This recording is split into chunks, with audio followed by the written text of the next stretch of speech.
आर्थिक स्थिरता नसेल तर त्याचा पहिला परिणाम तुमचा मानसिक स्वास्थ्यावर होतो. आणि तो जो कंट्रोल आहे फायनान्शियल, की मला महिन्याला मिळणारे पैसे आणि माझ्या असणाऱ्या गरजा याचं जर गणित व्यवस्थित जमत असेल तर जवळजवळ 50-60% मी तिथंच आनंदी असतो किंवा तिथं मी कंट्रोलमध्ये फील करत असतो. आणि ते जर होत नसेल तर मला ती असहाय्यता आणि हेल्पलेसनेस कायम जाणवत राहणार. पुरुषांनी मदत मागणं हे त्याच्या विकनेसचं कारण समजलं जातं. कारण पुरुष म्हणून तो पूर्ण समर्थ आहे, पुरुष म्हणून तो मदत मागूच शकत नाही असं आहे. आणि म्हणून पुरुषांची जर आपण मानसिक स्वास्थ्याविषयी जर बोललो वेगळं, की मदत न मागितल्यामुळं बहुतांशी पुरुषांनी आत्महत्या केलेली. स्त्रियांना भावना जास्त चांगल्या ओळखता येतात, कदाचित जास्त ॲक्सेप्ट पण चांगल्या करता येतात, कारण आपण सामाजिक लेवललाच तसे रोल्स तयार केलेले आहेत ना, की तो जेंडर जो रोल आहे तो स्त्रियांना सगळ्या त्यांच्या रोलमध्ये शतकानुशतकं आपण भावनांशी निगडीत असणारेच रोलमध्ये त्यांना बांधून ठेवलेलं होतं. पण त्याचबरोबर पुरुष त्या भावना ओळखू शकतील कदाचित, पण त्याच्याविषयी ॲक्सेप्टन्स ह्या कमी प्रमाणात करू शकतील. मला अगदी असहाय वाटतंय, मला ते मोटिवेशनच नाही. मी ही एखादी गोष्ट करण्यासाठी केपेबल आहे किंवा लायक व्यक्ती आहे, म्हणजे नालायक आहे खरं तर ती जी भावना आहे ती आहे मला असं वाटतं. तर नेमका याच्यामुळे काय काय परिणाम होतो, म्हणजे तुमच्या कौटुंबिक जीवनावर काय परिणाम होतो, वैयक्तिक पातळीवर काय परिणाम होतो? तर वैयक्तिक जो परिणाम असतो तो कुठल्याही असहाय्यतेचा हा पहिला तुमच्या आत्मविश्वासावर होतो. सो प्रतिमा जर आपण एक झाड किंवा वृक्ष बघितलं तर असहाय्यता ही ॲक्च्युली तो रोग आहे त्याला लागलेला किंवा ते कीड आहे त्याला लागलेली. आजार या विषयातनं या भावना न बघता या भावना आपल्या जगण्याचा एक भाग आहेत अशा अर्थानं त्या बघितल्या पाहिजेत आणि तरच त्या आपल्याला ओळखता येतील. नाहीतर आपण कायमच त्याला जर डिप्रेशन, अँझायटी या चौकटीमध्ये बसवायला गेलो तर मग आपण जोपर्यंत डिप्रेशन मला होत नाही तोपर्यंत मी त्या भावनेला ओळखणारच नाही असं अशा पद्धतीने आपण त्याचं वर्गीकरण करू आणि ते कुठंतरी चुकीचं होईल असं.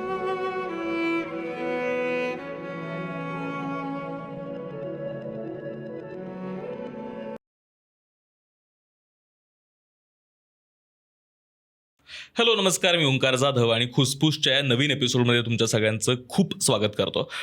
भावनेच्या क्रॅश कोर्सचा सेकंड सीझन आपण घेऊन आलेलो आहोत आणि यावेळेस आपण नकारात्मक भावनांबद्दल बोलणार आहोत. गेल्या वर्षीचा जो आपण भावनेचा क्रॅश कोर्स केला होता त्यात वेगवेगळ्या भावना, वेगवेगळे इमोशन्स आपण चर्चिले होते आणि भावना नक्की काय आहेत, इमोशन्स कुठून येतात, त्या कशा टॅकल करायच्या हे समजून घेणं या सगळ्या सिरीजचा उद्देश आहे. आणि आज यावेळेस आपण दुसरा सीझन करतो आणि नकारात्मक भावनांबद्दल प्रामुख्यानं बोलणार आहोत. कारण खरं तर मेंटल हेल्थबद्दल, मानसिक स्वास्थ्याबद्दल बोलताना आपण बऱ्याचदा फक्त आजारांबद्दल बोलतो, पण त्याच्या मुळाशी ज्या भावना आहेत आणि या सीझनमध्ये जे आपण बोलणार आहोत त्या नकारात्मक भावना आहेत त्यासुद्धा तितक्याच नॉर्मल आहेत इतर कुठल्याही भावनांसारख्याच. तर त्यांना हॉरिबलाइज करतो उगाचच, त्यांची भीती बाळगतो. तर तसं न करता त्या समजून घेऊन त्याच्यावरती काम करता येणं सोपं राहील का, यासाठी आपण भावनेचा क्रॅश कोर्सचा हा दुसरा सीझन करत आहोत. आणि यावेळेस आपल्यासोबत युनिसेफ आहेत नॉलेज पार्टनर म्हणून या इनिशिएटिव्हला सपोर्ट करण्यासाठी. आणि जर तुम्हाला मी घातलेले हे सुंदर कॉटनचे कपडे आवडत असतील तर प्लीज चेक करा, डिस्क्रिप्शनमध्ये लिंक आहे. कॉटन कॉटेज आपले फॅशन पार्टनर आहेत. अत्यंत महत्त्वाचा पण लक्षात न येणारी अशी भावना ती म्हणजे हेल्पलेसनेस, असहायता. त्याबद्दल आज आपण बोलणार आहोत. आपल्यासोबत आहेत डॉक्टर कौस्तुभ जोग. हे सिनियर सायकॅट्रिस्ट आहेत, गेली 19 वर्ष पुण्यात सायकॅट्री प्रॅक्टिस करत आहेत. त्यासोबतच centre for mental health and law and policy मध्ये ते सिनियर रिसर्च फेलो म्हणून गेली 19 वर्ष काम करत आहेत. आणि हेल्पलेसनेस, असहायता नक्की हे भावना काय आहे, काय पद्धतीनं त्याचे मॅनिफेस्टेशन्स, परिणाम आपल्याला वेगवेगळ्या पद्धतीनं दिसतात आणि काय पद्धतीनं ती मॅनेज करता येऊ शकेल याबद्दल आज आपण गप्पा मारणार आहोत. तर वेलकम सर. थँक्यू, धन्यवाद. मला एकतर हेल्पलेसनेस म्हणजे हेल्पलेस वाटणं किंवा असहाय वाटणं म्हणजे नेमकं काय, म्हणजे आत्ता आपण खरं तर भावनेच्या क्रॅश कोर्समध्ये हेच करण्याचा प्रयत्न करतोय की ती भावना म्हणजे नेमकं काय होतं, येते म्हणजे नेमकं काय होतं, मला एक्झॅक्टली आतून कसं वाटतं, ती ओळखायची कशी, त्याचे फिजिओलॉजिकल काही चेंजेस दिसतात का मला शरीरावरती, याच्यापासून जर आपण सुरुवात केली तर. ओके. आधी तर मला वाटतं की म्हणजे आजकालची भाषा ही इंग्लिश आणि मराठी असं आपल्यासाठी मिश्रित झालेली आहे. त्यामुळे हेल्पलेसनेस हा शब्द पण बऱ्याच लोकांना म्हणजे तसाच कळतो, म्हणजे त्याचा अर्थ कळतो बेसिकली जेव्हा आपण हे म्हणतो. पण असहाय्यता हा म्हणजे तसा मागं पडत चाललेला शब्द आहे खरं. कारण आता मराठीचं इंग्लिशीकरण झालेलं आहे. पण असहाय्यता किंवा हेल्पलेसनेस हा जो मुद्दा आहे किंवा हा जो भावना म्हणून आपण जेव्हा त्याच्याकडे बघतो, एकतर ही पहिली गोष्ट महत्त्वाची भावना आहे. कारण आपण आता आज बोलूयाच की वेगवेगळ्या परिस्थितीमध्ये वेगवेगळ्या कारणांमुळं कुठं ही भावना आपल्याला जाणवत असती आणि ती पदोपदी जाणवत असती. त्याच्यामुळं एक मला थोडंसं स्टेप बॅक करून असं म्हणायचं आहे की फक्त आपण जसं तुम्ही पण सांगितलं की आजार या विषयातनं या भावना न बघता या भावना आपल्या जगण्याचा एक भाग आहेत अशा अर्थानं त्या बघितल्या पाहिजेत आणि तरच त्या आपल्याला ओळखता येतील. नाहीतर आपण कायमच त्याला जर डिप्रेशन, अँझायटी या चौकटीमध्ये बसवायला गेलो तर मग आपण जोपर्यंत डिप्रेशन मला होत नाही तोपर्यंत मी त्या भावनेला ओळखणारच नाही अशा पद्धतीने आपण त्याचं वर्गीकरण करू आणि ते कुठंतरी चुकीचं होईल असं. सो तुमच्या प्रश्नाकडे येताना मला वाटतं असहाय्यता किंवा हेल्पलेसनेस म्हणजे व्यक्त होताना त्या व्यक्तीला कुठंतरी परिस्थितीवरचा किंवा स्वतःवरचा एकतर नियंत्रण कमी होणं किंवा नियंत्रण जाणं अशा पद्धतीनं ती भावना त्याला जाणवायला लागती किंवा त्याला फील व्हायला लागती. मग हे नियंत्रण बेसिकली वैयक्तिक लेवलला असेल, कौटुंबिक लेवलला असेल, आर्थिक असेल, म्हणजे वेगवेगळे त्याचे पदर आहेत किंवा त्याचे वेगवेगळे पर्स्पेक्टिव्ज आहेत. तर कुठल्याही लेवलला हा कंट्रोल माझा जातोय किंवा मला तो कंट्रोल राहिलेला नाही आहे आता किंवा तेवढं माझं नियंत्रण नाही आहे त्या गोष्टींवर. मग अगदी साधं उदाहरण आहे की एखाद्या व्यक्तीला समजा शारीरिक काही व्याधी झालेली आहे आणि त्या शारीरिक व्याधीमुळं त्याचा शरीरावरचा कंट्रोल नाही आहे, तरीही त्याला ती असहाय्यता वाटू शकते किंवा ती असहाय्यता त्याचं भावना म्हणून त्याला ती येऊ शकते. ॲट द सेम टाईम दुसरीकडं कुठंतरी एखादा व्यक्ती कुठंतरी एखादा ट्रॅफिकमध्ये फसलेला आहे आणि ते ट्रॅफिक कंजेशन एवढं मोठं आहे की त्यातनं त्याला कुठंतरी मिटिंगला पोचायचं आहे आणि तो जाऊ शकत नाही आहे, तरी ती असहाय्यतेची भावना तिथं आहे.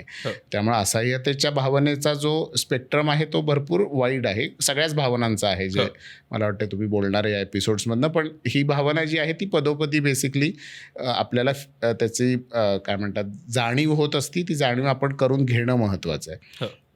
कॉमनली जेव्हा आपण असहाय्यता ही भावना फिजिओलॉजिकली जसं तुम्ही विचारलं तसं असहाय्यता ही भावना जेव्हा जाणवायला लागती किंवा त्याचा मेंदूमध्ये जर आपण म्हणलं की त्या भावनेचा जर तीव्रता जेव्हा वाढायला लागती तेव्हा त्याचा फिजिओलॉजिकल किंवा फिजिकल परिणाम बऱ्यापैकी दिसायला लागतो.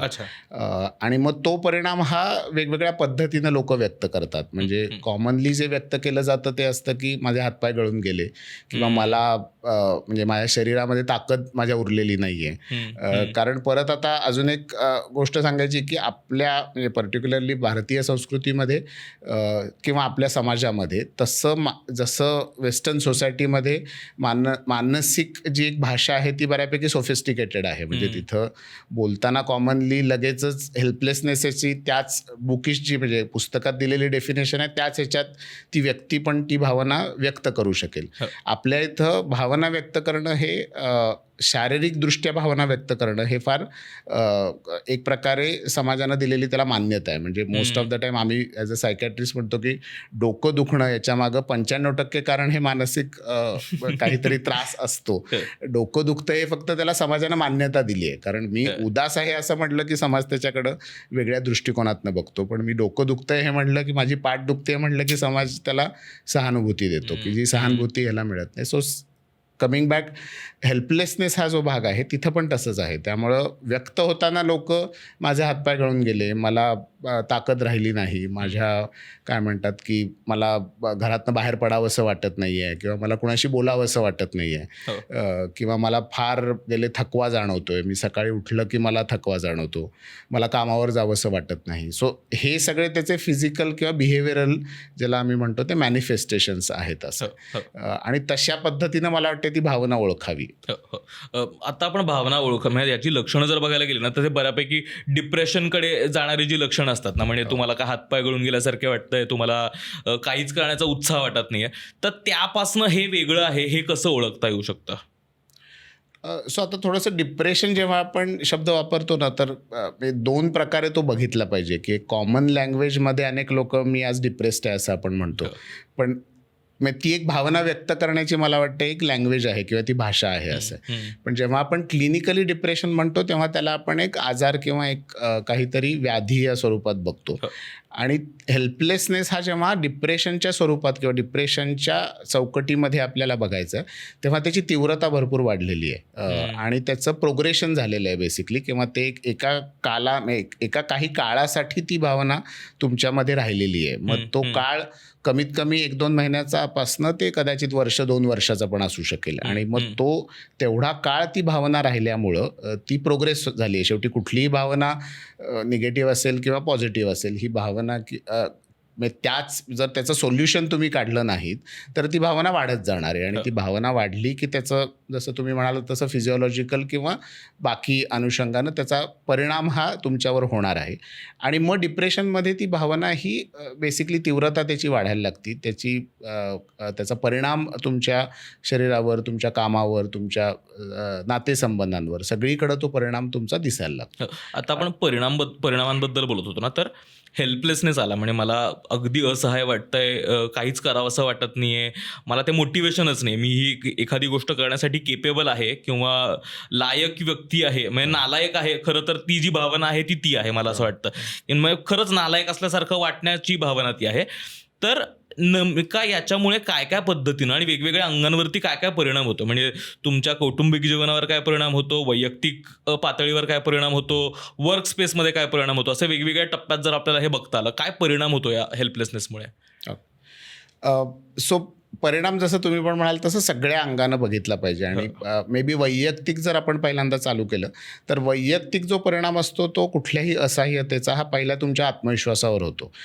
कारण शेवटी जर तुम्ही असहाय्य आत्म तुम्हाला वाटत असेल आणि तुम्हाला जर तुमच्या सगळ्या मेंदूतल्या किंवा मानसिक तुमच्या ॲबिलिटीजवर आणि कॅपॅबिलिटीजवर तुम्हाला कंट्रोल वाटत नसेल, किंवा तुम्हाला जर लायक म्हणजे ते ज्याला म्हणतो की आपण माझा काहीतरी उपयोग आहे ही जर भावना तुमची कमी होत चाललेली असेल तर तुमच्या आत्मविश्वासावर त्याचा पहिला परिणाम होणार आहे असं. आणि मग तो परिणाम आत्मविश्वासावरनं वाढून शेवटी तुमच्या सेल्फ इस्टीम किंवा तुमच्या एकूणच तुमच्या ज्या सेल्फ इमेज ज्याला म्हणतो म्हणजे स्वतःची जी तुमची प्रतिमा आहे त्याच्यावर त्याचा परिणाम होऊ शकतो. आता आत्मविश्वास आणि स्वतःच्या प्रतिमेवर होणारा परिणाम यात परत ड्युरेशनचा फरक आहे हे बघितलं पाहिजे. म्हणजे आज माझ्या आत्मविश्वासावर परिणाम झाला तर लगेचच माझी सेल्फ इमेज किंवा स्वप्रतिमा खराब होती असं नसतं. पण तो जो लॅक ऑफ कॉन्फिडन्स किंवा आत्मविश्वासाचा अभाव आहे तो जर बराच कालावधीसाठी राहिला तर मग तो माझ्या सेल्फ इमेजवर त्याचा परिणाम होतो. हे एक डिस्टिंक्शन किंवा हे ओळखणं गरजेचं आहे. सो वैयक्तिक लेवलला तो पहिला मोठा परिणाम आहे.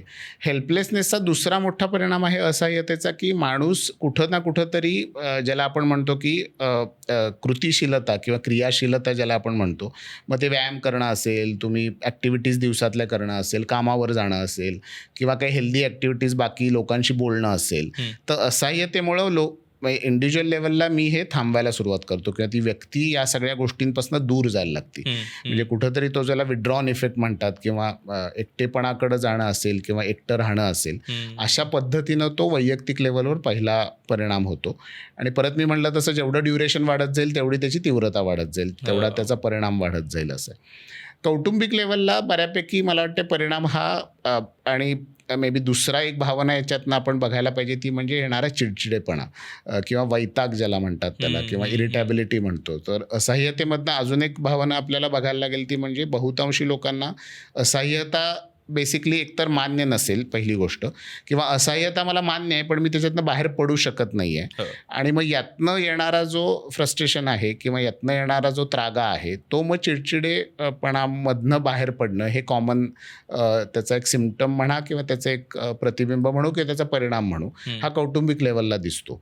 म्हणजे बऱ्याच वेळेला कौटुंबिक लेवलला काय म्हणतात मुलांवर होणारा चिडचिडेपणा म्हणा किंवा तुम्ही बायकोवर होणारा असेल, कुटुंबात तुम्ही असाल तर, किंवा आई वडिलांवर असेल, तर हा कदाचित त्या हेल्पलेसनेसमधनं पण आलेला आहे का हे बघितलं पाहिजे. मी असं म्हणत नाही की चिडचिडेपणाचं एकच कारण आहे हेल्पलेसनेस, पण हेल्पलेसनेसमुळं कुटुंबामध्ये अशा पद्धतीनं तो व्यक्त होऊ शकतो असं.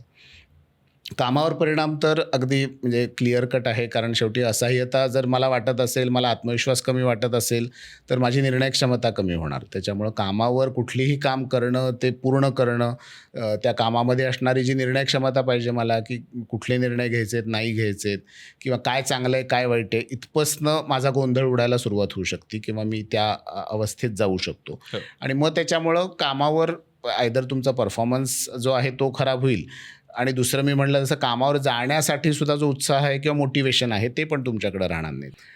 आणि मग शेवटी या सगळ्याचा परिणाम आर्थिक लेवलला होतो, कारण ती एक बाजू आपल्याला बघायला लागेल कायम. कारण आणि शेवटी आर्थिक म्हणजे जर आपण कुठल्याही मानसिक स्वास्थ्याचे जर कारणांमधली प्रमुख कारणं बघितली, तर त्यातलं एक महत्त्वाचं कारण हे शेवटी आर्थिक, ज्याला आपण स्थिरता म्हणतो ते आहे. कारण आर्थिक स्थिरता नसेल तर त्याचा पहिला परिणाम तुमचा मानसिक स्वास्थ्यावर होतो. आणि तो भावनिक स्वास्थ्य म्हणजे ते इन्स्टंट आहे. आणि शेवटी कारण मला शेवटी माझ्या आणि तो जो कंट्रोल आहे फायनान्शियल, की मला महिन्याला मिळणारे पैसे आणि माझ्या असणाऱ्या गरजा, याचं जर गणित व्यवस्थित जमत असेल तर जवळजवळ 50-60% मी तिथंच आनंदी असतो किंवा तिथं मी कंट्रोलमध्ये फील करत असतो. आणि ते जर होत नसेल तर मला ती असहाय्यता आणि हेल्पलेसनेस कायम जाणवत राहणार. आणि मग असहाय्यता झाली तर मी मग आर्थिक माझं गणित कसं जुळवू, आणि याच्यामुळं चालू होणारं जे दुष्टचक्र आहे, तो परिणाम मला वाटतं पण महत्त्वाचा आहे असं, आणि तो परिणाम बघितला पाहिजे असं. आता आपण परिणामांबद्दल बोलत होतो ना, काय काय वेगवेगळ्या पद्धतीनं, तर याचे मॅनिफेस्टेशन्स म्हणजे काय काय पद्धतीनं आपल्याला त्या समाजात, आपल्या वागण्यामध्ये किंवा आपल्या आचरणामध्ये, इतर वेगवेगळ्या ठिकाणात कुठे कुठे काय पद्धतीनं हा हेल्पलेसनेसपणा दिसतो. म्हणजे कदाचित त्याचं एक वेगळं टोक अगदी असहाय्य झाल्यानंतर आत्महत्येपर्यंत जाणारं एक कदाचित असू शकेल.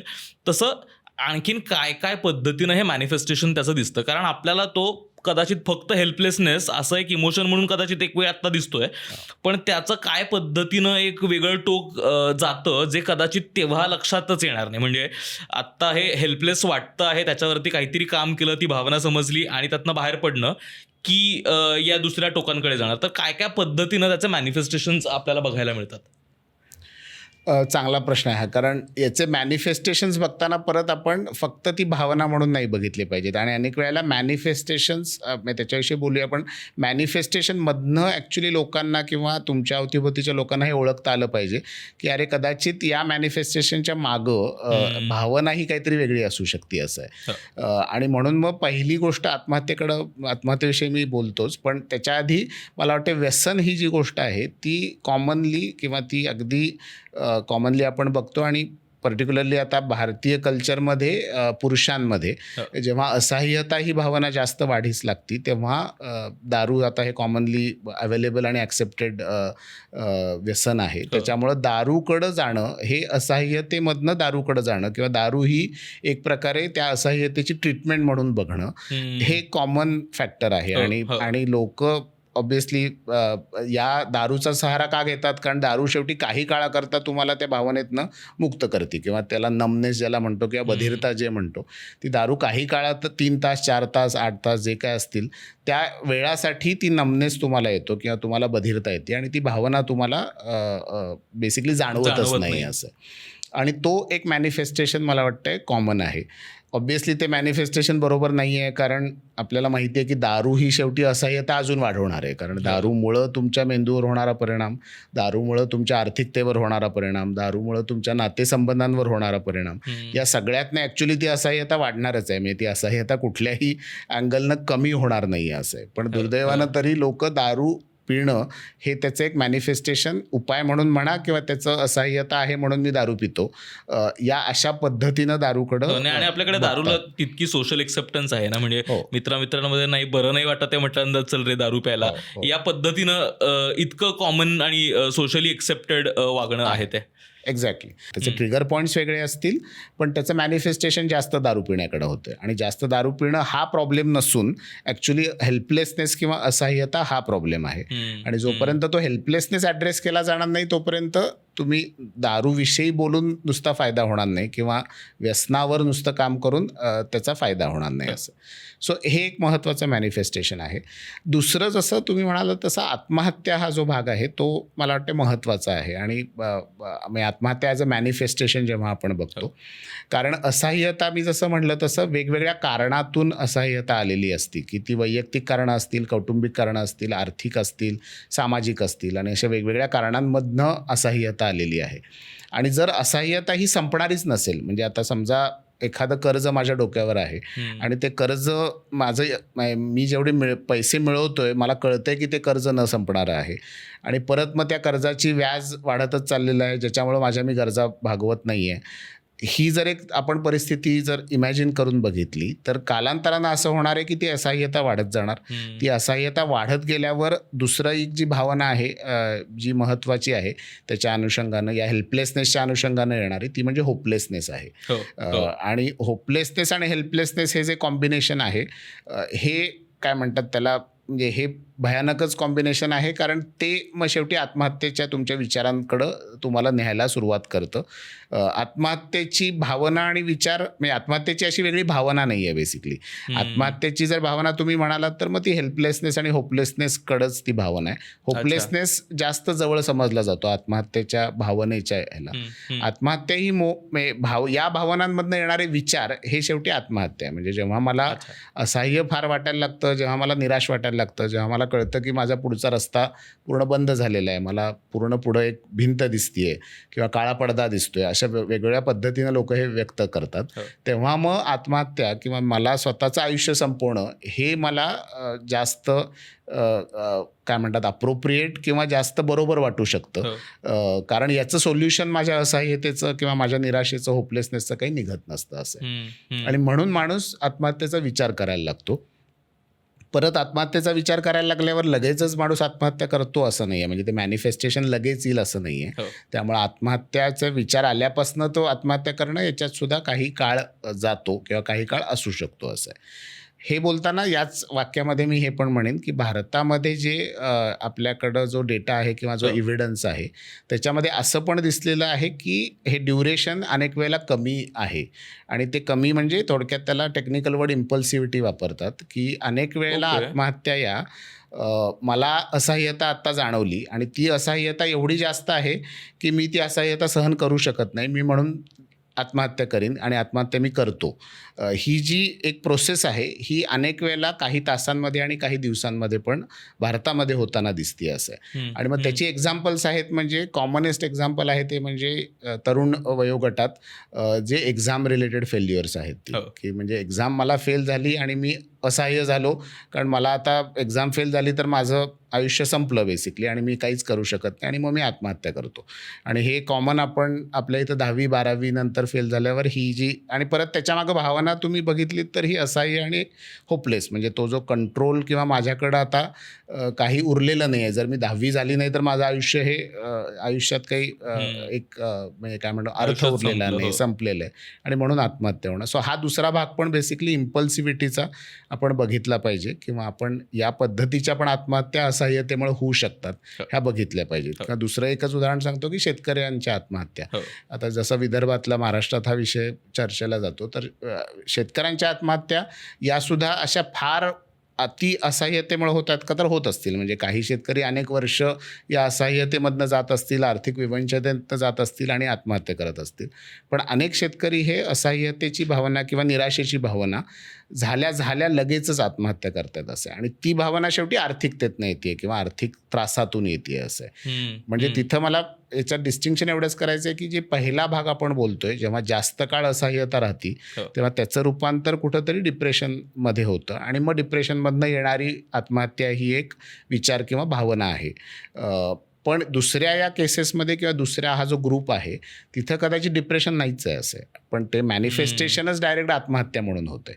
इथं दोन्हीमध्ये गॅप मोठा आहे, कारण शेवटी जेव्हा आपण सोल्युशन्सविषयी बोलू तेव्हा असहाय्यतेच्या विषयी सुद्धा, तेव्हा असहाय्यता जेव्हा जास्त काळ असते तेव्हा तुमच्याकडे वेळ आहे त्याच्याबद्दल काहीतरी करण्यासाठी, पण जेव्हा ती फार इन्स्टंट असते आणि फार जास्त असती तेव्हा तुमच्याकडे वेळच नाही आहे असं आहे. म्हणजे कॉमन परत यंग लोकांमधलं उदाहरण आहे रिलेशनशिप प्रॉब्लेम्स किंवा ब्रेकअप्स, आणि ब्रेकअप्स नंतर आत्महत्या होणं हा पण एक महत्त्वाचा यंग लोकांमधला भाग आहे असं आहे. किंवा व्हायलन्स हा एक कॉमन आता इश्यू आहे. म्हणजे तो कौटुंबिक हिंसा असेल किंवा सामाजिक लेवलला असलेली हिंसा असेल, आणि हिंसेतनं येणारी असहाय्यता आणि त्यातनं परत होणारी आत्महत्या, हे पण हा पण एक पाथवे जो आहे तो पण बऱ्यापैकी कॉमन आपण बघतोय या विषयामध्ये. बरोबर.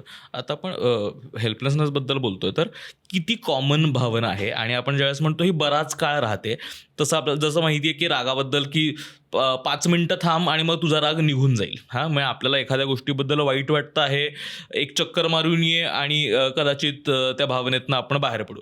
तसं हेल्पलेसनेसचं असं काही आहे का, की एकतर किती कॉमन आहे ती भावना येणं, आणि किती फ्रिक्वेंटली येऊ शकते, आणि किती काळ लांबली म्हणजे ते एक अलार्मिंग आहे, याची आता काळजी घेतली पाहिजे किंवा काहीतरी वेगळ्या गोष्टींचा विचार केला पाहिजे. कारण जसं तुम्ही आता इम्पल्सेसबद्दल म्हणालात, जर इतक्या इम्पल्सिव्हली इतक्या टोकाच्या गोष्टी त्यातनं बाहेर येणार असतील, तर हेही लक्षात यायला पाहिजे की ही जास्त काळ चालते म्हणजे किती काळ चालते आहे, आणि ही इतकाच काळ कदाचित मी ओके आहे या भावनेत. अगदी. आता असहाय्यता कसं आहे की कुठल्या कारणाने तुम्हाला असहाय्यता येते याच्यावर अवलंबून असतं की ती किती काळ टिकणार आहे ते. एक पहिला भाग. दुसरा भाग ऑब्व्हियसली आहे तो स्वतःशी तुमच्या निगडीत आहे, की तुमच्या आयुष्यात आलेले अनुभव, तुमची लहानपणापासून झालेली मानसिक जडणघडण, आणि तुम्हाला ज्याला आपण एक म्हणतो की पेशन्स म्हणा किंवा टॉलरन्स म्हणा किंवा रिझिलियन्स हा एक शब्द वापरला जातो. सो या गोष्टी तुम्ही किती ॲज अ कोपिंग मेकॅनिझम किंवा ॲज अ कोपिंग स्किल्स म्हणून या गोष्टी तुम्ही किती अवगत केलेल्या आहात, किंवा त्या तुमच्याकडं किती स्ट्रॉंगली म्हणजे तुमच्यामध्ये त्या बिल्ट इन आहेत किंवा त्या वाढलेल्या आहेत, याच्यावर तो, या 2 प्रमुख घटकांवर तो ड्युरेशन ठरतो, की कारण काय आहे आणि माझी स्वतःची ताकद, ज्याला कोपिंग म्हणजे ताकद आहे माझी, की त्या गोष्टीला किंवा त्या भावनेला सामोरं जाण्याची, बाहेर काढण्याची किंवा फाईट करण्याची, याच्यावर तो अवलंबून आहे. म्हणजे काही उदाहरणं मी देतो, की आता उदाहरणार्थ कौटुंबिक हिंसा आहे. आता कौटुंबिक हिंसा हा असा भाग आहे की वैयक्तिकदृष्ट्या प्रत्येकच जर स्त्री, कारण स्त्री जास्त कौटुंबिक हिंसेत विक्टिमाइज होत असती, तर ती स्त्री प्रत्येक काही पहिल्याच दिवशी तिची असहाय्यता वाढणार नाही आहे, किंवा पहिल्याच दिवशी ती असहाय्य फील करायला सुरुवात करेल पहिल्या दिवशी, पण शेवटी ती काहीतरी कोपिंग किंवा काहीतरी फाईट आउट किंवा काहीतरी त्याला सामोरं जाण्याचा प्रयत्न करणार आहे, काहीतरी मार्ग निवडणार आहे. पण जर कौटुंबिक हिंसा संपत नसेल आणि ती कौटुंबिक हिंसा जर तिला दिसत असेल की त्याच्यातनं काही सोल्युशन येत नाही आहे, तर मग ती असहाय्यता वाढत जाणार आहे. मग ती ड्युरेशननुसार पण वाढणार आहे, त्याची तीव्रता पण वाढणार आहे, आणि मग त्याचा परिणाम आपण आत्ताच बोललो 5 मिनिटापूर्वी की तो वेगवेगळ्या पद्धतीनं त्याचा परिणाम त्या महिलेवर होणार आहे असं. आता दुसरी जर आपण हीच म्हणजे काय म्हणतात, कौटुंबिक हिंसा हा थोडा गंभीर विषय आहे, पण त्याच्यातनं बाहेर पडून जर आपण सामाजिक, आत्ता जर आपल्या परिस्थितीला बघितलं आणि राजकीय परिस्थितीला पण मी बघितलं, आता सामाजिक परिस्थितीत आपण बघितलं, जर स्वच्छता हा एक विषय घेतला, आणि जर काही लोक असतील की ज्यांना स्वच्छता ही भरपूर प्रिय आहे, आणि जर तुमच्या आजूबाजूला असणारा कचरा, त्याच्या बाजूनं असणारे जे काय, म्हणजे जे कचरा आणि त्याच्याविषयीचे विषय आहेत, तर त्यातनं येणारी असहाय्यता हा पण एक विषय आहे ना.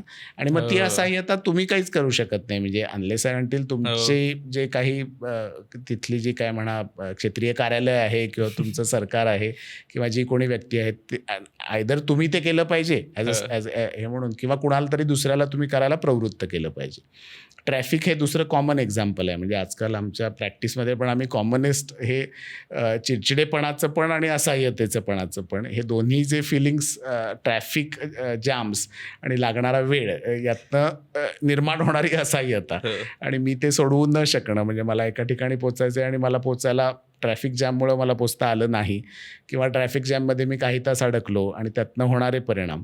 सो हे पण असहाय्यतेचं कारण असू शकतं, आणि ती असहाय्यता पण बऱ्याच काळासाठी फील होऊ शकते. म्हणजे हे पण सामाजिकतेचं अनेक वेळेला काय होतं, आणि मग त्यातनं अजून एक मुद्दा मला वाटते आत्ताच तो मांडला पाहिजे, की त्यातनं येणारा एक नमनेस आहे. मग म्हणजे सामाजिक लेवलला जेव्हा आपण हे विषय बघतो, की मग ती स्वच्छता असेल, आता बाकी म्हणजे अतिक्रमणांमुळे होणारा त्रास असेल, किंवा ट्रॅफिक जॅम्स असतील, या सगळ्यातनं जी असहाय्यता येते, आणि पर्टिक्युलरली हे शहरांबाबतीत मला वाटतं आता सत्य बाहेर पडत चाललेलं आहे, की त्याच्यामुळं एक माणुसकी जी आहे ती कमी होत चाललेली आहे. कारण शेवटी नमनेस त्यातनं येतो, एक बधिरता येते, आणि जर हे जर कचरा इथंच पडलेला आहे म्हणजे पहिल्या आठवड्याभरात त्या असह्यतेमुळे तुम्हाला कदाचित ते वाईट वाटेल, त्रास होईल, पण मग दुसऱ्या तिसऱ्या आठवड्यात हळूहळू त्याच्याकडे बघण्याचा दृष्टिकोन बदलत जाईल की हे असंच असणार आहे आणि असंच राहणार आहे आणि ही परिस्थिती काही बदलणार नाही आणि मी काही करू शकणार नाही आहे त्या परिस्थितीबद्दल. आणि मग मग त्याच्यामुळे येणारी एक ज्याला काय म्हणतो डिस्टन्सिंग म्हणा, ॲपॅथी म्हणा किंवा नमनेस म्हणा, अशा पद्धतीनं पण ती व्यक्त होणार आहे. असं मला हा ॲपॅथीचा मुद्दा इतका महत्त्वाचा वाटतो कारण आता आपण सतत बघतो ना, म्हणजे एकतर वेगवेगळ्या माध्यमातून सतत वेगवेगळ्या काहीतरी अत्याचाराच्या किंवा अपघातांच्या बातम्या येत असतात आणि आपल्याला दिसतं कुणीतरी सतत नवीन गोष्टींमध्ये दिसतं की कुणीतरी रस्त्यावरती पडलेले लोक त्याचे व्हिडिओ शूट्स करतायत किंवा पास होत आहेत आणि योग्य वेळेत त्यांना मदत मिळत नाही. म्हणजे खरं तर त्या हेल्पलेसनेस, सोशल हेल्पलेसनेसमधनं आलेला तो नमनेस आहे जिथं आपल्याला सतत त्या गोष्टी परत परत दिसत आहेत आणि आपण त्याबद्दल काहीच करू शकत नाही आहोत कारण आपल्याला माहिती आहे की यातनं काही घडणारच नाही आहे. बापरे, म्हणजे हे किती भयानक आहे खरं तर. म्हणजे खरं तर हे सामाजिक लेवलला एक आरसा दाखवणार आहे आपल्यासाठी. म्हणजे गंभीरतेनं जे हे बघायचं झालं तर हे आपल्याला आरसा दाखवणार आहे कारण हे शेवटी आपल्या सामाजिक व्यवस्थेवर आणि जी एक यंत्रणा आहे, म्हणजे आता शेवटी एखाद्याला ॲक्सिडेंट झाला तर मला मदत करण्याची इच्छा आहे, पण माझी असहाय्यता काय आहे की याच्यात मला माहिती आहे की जर मी मदत केली आणि उद्या जर या व्यक्तीला घेऊन मी हॉस्पिटलमध्ये गेलो तर पोलीस माझी चौकशी करतील, त्याच्या मागं मला पोलीस चौकशीला सारखं मला बोलवतील आणि हॉस्पिटलमध्ये मला परत अजून काही प्रश्न विचारले जातील. हे पण एक कारण आहे त्याच्यामागं की या असहाय्यतेमुळं की या यंत्रणेशी मला तोंड द्यायचं नाही आहे, मला या पोलीस यंत्रणेच्यामध्ये फसायचं नाही आहे आणि म्हणून मी ती मदतच करणार नाही. ही जी म्हणजे डेव्हलप होणारी, कदाचित अनेक व्यक्तींना मदत करण्याची इच्छा पण असेल, मी असं आपण म्हणू नये की सगळ्यांनाच ती अपेक्षा एवढी झाली की व्हिडिओ, पण अनेक व्यक्ती या यंत्रणेच्या जी काही एक यंत्रणेनं निर्माण केलेली, म्हणजे त्याला आपण अनेक जे सोशल किंवा स्ट्रक्चरल जे बॅरियर्स आहेत त्याच्यापैकी हे एक मोठं बॅरियर आहे की जी एक सरकारी यंत्रणा आहे त्यानं एक प्रकारे जी एक मला वाटते हतबलता किंवा एक प्रकारे जे एक हेल्पलेसनेस खरं तर आपल्यामध्ये निर्माण केलेला आहे आणि त्यांची जी इनॅक्टिव्हिटी आहे ती कुठंतरी मला वाटतं हतबलतेला सामाजिक किंवा कलेक्टिव्ह लेवलला कारणीभूत ठरती आहे असं. आणि ती पण बघितली पाहिजे आणि त्याला पण म्हणजे परत सोल्युशनविषयी बोलू तेव्हा आपण बोलू शकतो याविषयी, पण ही एक महत्त्वाचा त्याचा अँगल हतबलतेविषयी बघितला पाहिजे.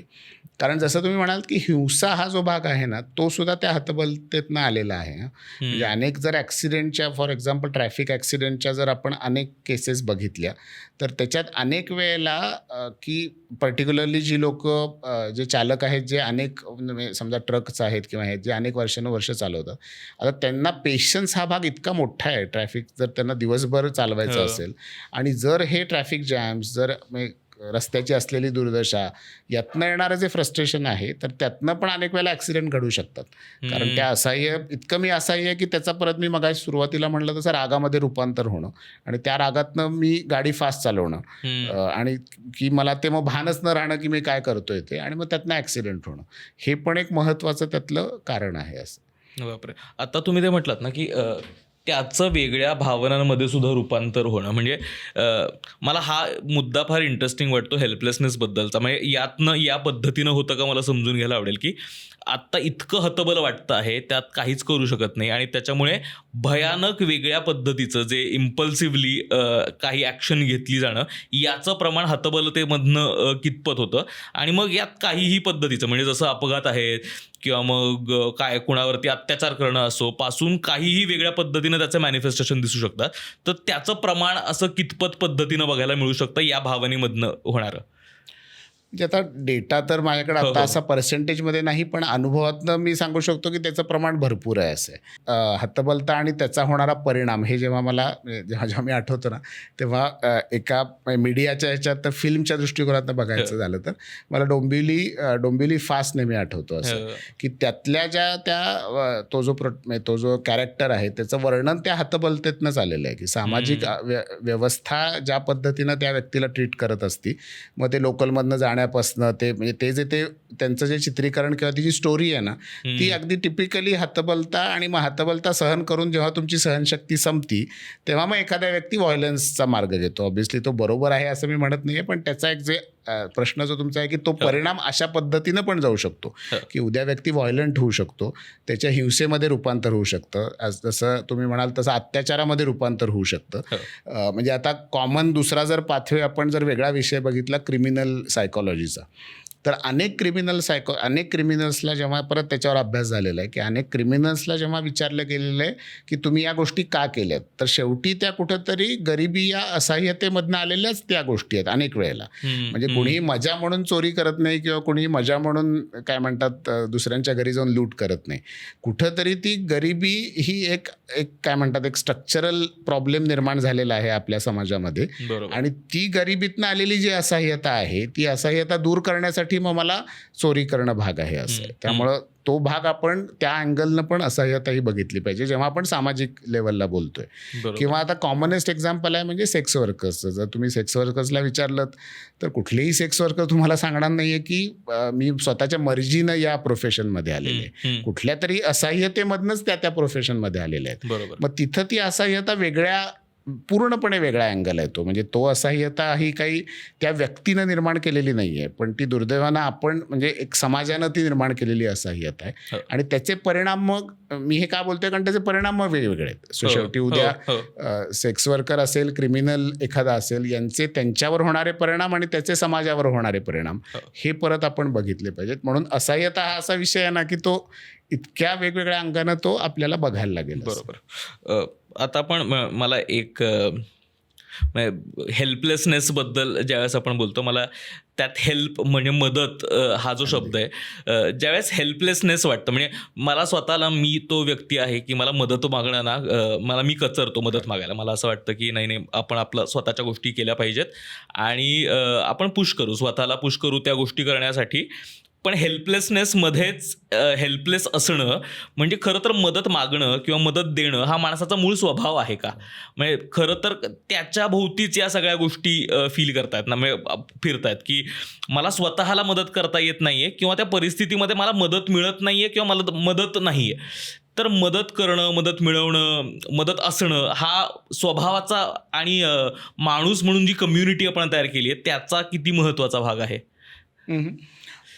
म्हणजे एक मला पहिला माझा रिस्पॉन्स आहे की मदत मागणं ही जी गोष्ट आहे ती थोडीशी आपण जसा आपला मला वाटतं प्रवास चालू आहे गेल्या काही दशकातला, त्याच्यातनं मदत मागणं हे कमी होत चाललेलं आहे. आणि कुठंतरी ती कमीपणाची भावना समजली जाती मदत मागणं, आणि आत्ताच्या काळात ती तशी वाढत चाललेली आहे.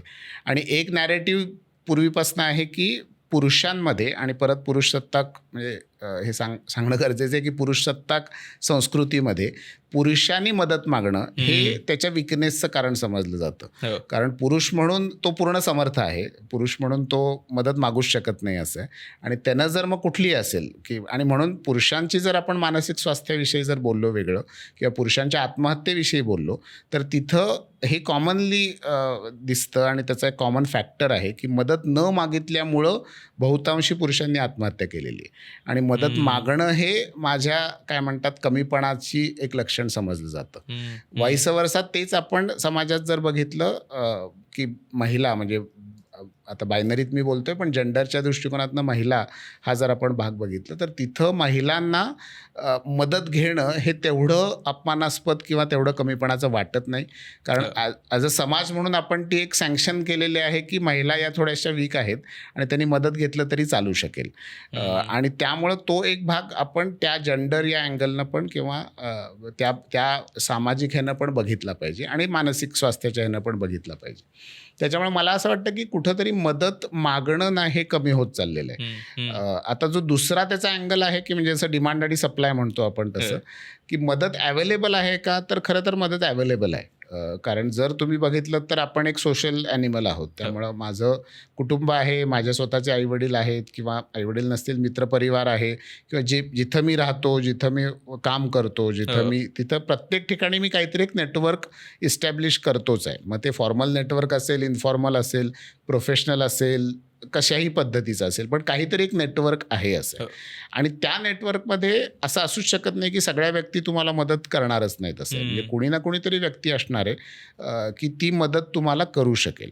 आता परत ती मदत कशी असेल, काय असेल, हा एक वेगळा मुद्दा आहे. पण मदत करू शकेल का, तर मला वाटतं मदत करू शकेल असं आहे. दुसरं एकच शेवटचा मुद्दा बघितला पाहिजे की असहाय्यता ही भावना अशी आहे, अजून एक म्हणजे आपल्याला ज्यांना मदत करायची आहे लोकांना त्यांच्यासाठी हे जाणून घेणं गरजेचं आहे की अनेक वेळेला जेव्हा व्यक्ती असहाय्य या भावनेमध्ये किंवा हेल्पलेसनेसमध्ये बराच बराच काळ असेल तेव्हा कदाचित त्या व्यक्तीकडे तेवढी ताकदच उरलेली नाही आहे मदत मागण्यासाठीची. हे पण अंग आपल्याला बघितलं पाहिजे. आणि म्हणून असं म्हणलं नाही पाहिजे की तो व्यक्ती जोपर्यंत माझ्यापर्यंत येत नाही तोपर्यंत मी त्याला मदत करणार नाही. जर तुम्हाला दिसतंय की तो व्यक्ती हेल्पलेस झालेला आहे, तो व्यक्ती कदाचित होपलेस होत चाललेला आहे, तर अनेक वेळेला तुम्ही स्वतःहून त्या व्यक्तीला मदत करणं पुढे जाऊन. आणि ऑब्व्हियसली हे मी जवळच्या व्यक्तींविषयी बोलतोय. सो ही महत्त्वाची गोष्ट आहे. म्हणजे तो पण त्याचा तिसरा अँगल आहे. सो कॉमननेस प्रॅक्टिसमध्ये आम्ही एक्झाम्पल बघतो की जेव्हा पालक आणि मुलांमध्ये अनेक वेळेला, आणि पर्टिक्युलरली मुलं म्हणजे जी थोडीशी मोठी यंग ॲडल्ट झालेली आहेत आणि जी कदाचित त्यांना जॉब लागलेला नाही आहे आणि त्याच्यामुळं ते कमवू शकत नाही आहेत आत्ता, तर त्यांना पालकांकडनं मदत घेणं हे कमीपणाचं लक्षण वाटतं. आणि असे अनेक कॉन्फ्लिक्ट्स किंवा असे अनेक मुलं डिप्रेशनमध्ये असतात किंवा या असह्यतेचे शिकार असतात, पण त्यांना पालकांकडे मदत मागायची नसते. कारण परत त्याच्या मागं भावना काय आहे की मी आता 25-26 वर्षाचा झालो आहे, मला शिक्षण पालकांनी दिलेलं आहे, पण याच्यापुढं मला त्यांच्याकडनं मदत घेणं हे माझ्यासाठी कमीपणाचं लक्षण आहे किंवा त्यानं मला प्रॉब्लेम, मी स्वतःला त्याचं माझं स्टेटस जे आहे ते त्यातनं कमी होतं आहे. पण मग असं करून तुमचं डिप्रेशन वाढत जातं. तुम्ही कदाचित उद्या जाऊन आत्महत्येपर्यंत जाता.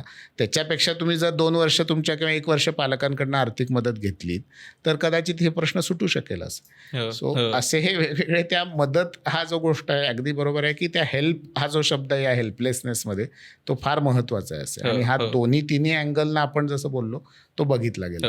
कारण मला मदत या सगळ्या अनुषंगानं, म्हणजे मदत मिळणं खरं तर खूप सोपी गोष्ट आहे. म्हणजे एखादी गोष्ट तुम्ही त्या पर्यंत पोहोचू शकत नाही आहात, कोणाकडे तरी हात मागणं, आणि मग भलेही समोरची व्यक्ती नाही म्हणू दे, पण आपण, मला असं वाटतं, मदत मागण्यासाठी इनफ प्रयत्न करत नाही आणि खूप वेळ त्या भावनेत कुढत राहतो आणि मग तो एक प्रोलॉंग्ड हेल्पलेसनेस त्यामधला असू शकतो.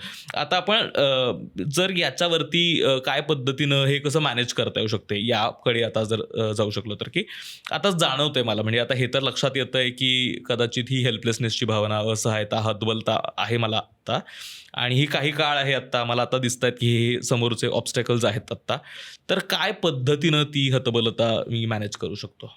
मॅनेजमेंटमध्ये ना पहिली पायरी मला वाटते ही असली पाहिजे, आणि तो जो प्रशिक्षणाचा भाग आहे मग तो काय म्हणतात तुमच्या कुटुंबापासून असेल, तुमच्या शाळेमध्ये असेल, तुमच्या जे वेगवेगळे सेटिंग्स आहेत, मग तुम्ही सामाजिक तुमच्या ग्रुप्समध्ये असाल, आणि तो लहानपणापासून आपण बघितला पाहिजे. म्हणजे ही आता मी परत ते थोडं प्रिव्हेन्शनच्या दृष्टिकोनात नाही बोलतोय, क्युरेटिव्हकडं किंवा त्याच्या ट्रीटमेंट या अनुषंगाकडं आपण येऊया. पण प्रिव्हेंटिव्ह मला वाटते हा पहिला मुद्दा असला पाहिजे की जेवढं आपण लहानपणापासून मुलांना लहानपणीच भावना ओळखण्याविषयी आपण जर त्यांना ट्रेन केलं तर कदाचित मॅनेजमेंट ही फार सोपी जाईल. कारण शेवटी जर मी हे आता सत्य आहे ना कुठेही, की कुठल्याही बाबतीत आहे, कुठल्याही प्रॉब्लेममध्ये आहे, की जर मला कळतंय की हा माझा प्रॉब्लेम फायनान्शियल आज आहे आणि तो जर 10 रुपयाचा किंवा 100 रुपयाचा किंवा 10,000 रुपयाचा प्रॉब्लेम आहे, आणि तो जर मी त्याच वेळेला त्याचं सोल्युशन काढलं, कारण तो प्रॉब्लेम मला कळालेला आहे, तर मग तो प्रॉब्लेम उद्या जाऊन मोठा होणार नाही आहे. पण तो जर मला ओळखताच आला नाही, आता हे मी कॉन्क्रीट उदाहरण देतोय, पण भावनेच्या बाबतीत हे इतकं खरं आहे की जर असहाय्यता मला वाटते, आपण हेल्पलेसनेस म्हणतोय, हे जर मला पहिल्या आठवड्यात जर ओळखता आलं तर कदाचित मी त्याचं सोल्युशन मला लवकर मिळेल. त्यावेळेला माझ्या ॲबिलिटीज असतील मला स्वतःला मदत करण्याच्या, किंवा माझ्याकडे ॲबिलिटीज असतील दुसऱ्यांची मदत मागण्याच्या.